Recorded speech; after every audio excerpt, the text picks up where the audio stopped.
最近有朋友问我呀，中概股退市的风险到底还存不存在？那我们这些普通的投资者该怎么办？你可能还记得，几年前关于中概股要被集体退市的消息啊，一度满天飞，股价大跌，很多人慌得不行了。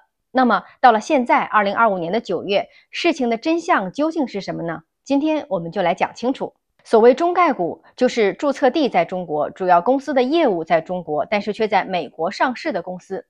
在2020年，美国出台了《外国公司问责法案》（HFCAA）。这部法律规定啊，如果一家外国公司连续3年不能接受美国公众公司会计监督委员会 （PCAOB） 的审计检查，就必须被强制退市。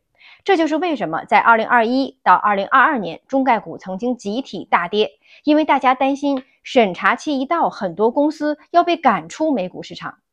那现在到了2025年，风险已经落地了吗？答案是大部分风险已经落了地。首先，大多数公司合规了。在中美双方监管谈判之后呢 ，PCAOB 已经进入了香港，对部分中概股的审计底稿进行了检查。大多数头部公司已经满足了合规的要求，避免了强制退市。第二就是港股双重上市兜底。你像阿里啊、京东啊、百度啊、哔哩哔哩啊等等，都已经在港股2次上市了。那即便真的在美国那边退市，也能转板到港股继续交易。第三呢，就是退市风险边缘化。过去啊，确实有滴滴，还有一些教育股等案例，因为政策或者审计的原因退出了美股。但是截至到今年9月，所谓的这个集体退市的大风险已经不复存在，未来最多是个别中小公司会面临退市的风险。那即便是风险边际下降，投资者在投资美股上的中概股的时候呢，还是可能会遇到以下几种情形。第一，就是转板去了港股。如果你持有的公司啊，在港股有双重上市，那么券商呢会协助你转换成港股的股份继续交易。不同券商的操作差异较大，投资前大家要自己确认清楚。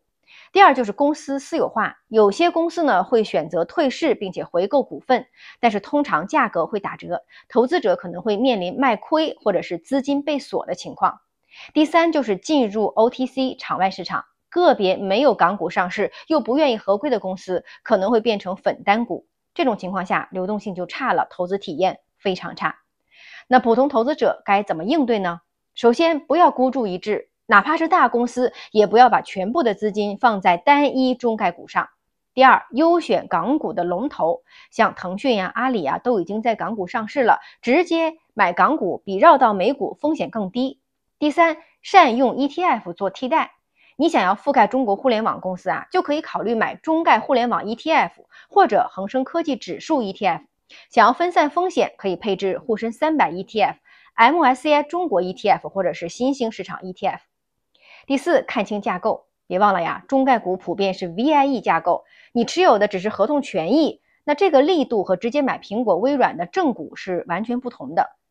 中概股退市的大风险已经在2025年阶段性落地，多数头部公司找到了合规和港股兜底的路径，风险也不再是悬在头顶的达摩克利斯之剑，但是投资逻辑发生了变化了。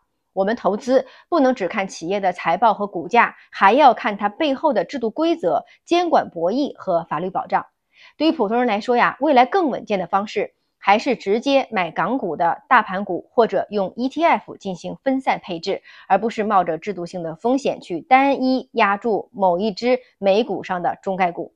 那你怎么看中概股的未来呢？你更信任美股、港股还是 A 股呢？欢迎在评论区写下你的看法。我是苏涵，我们下期见。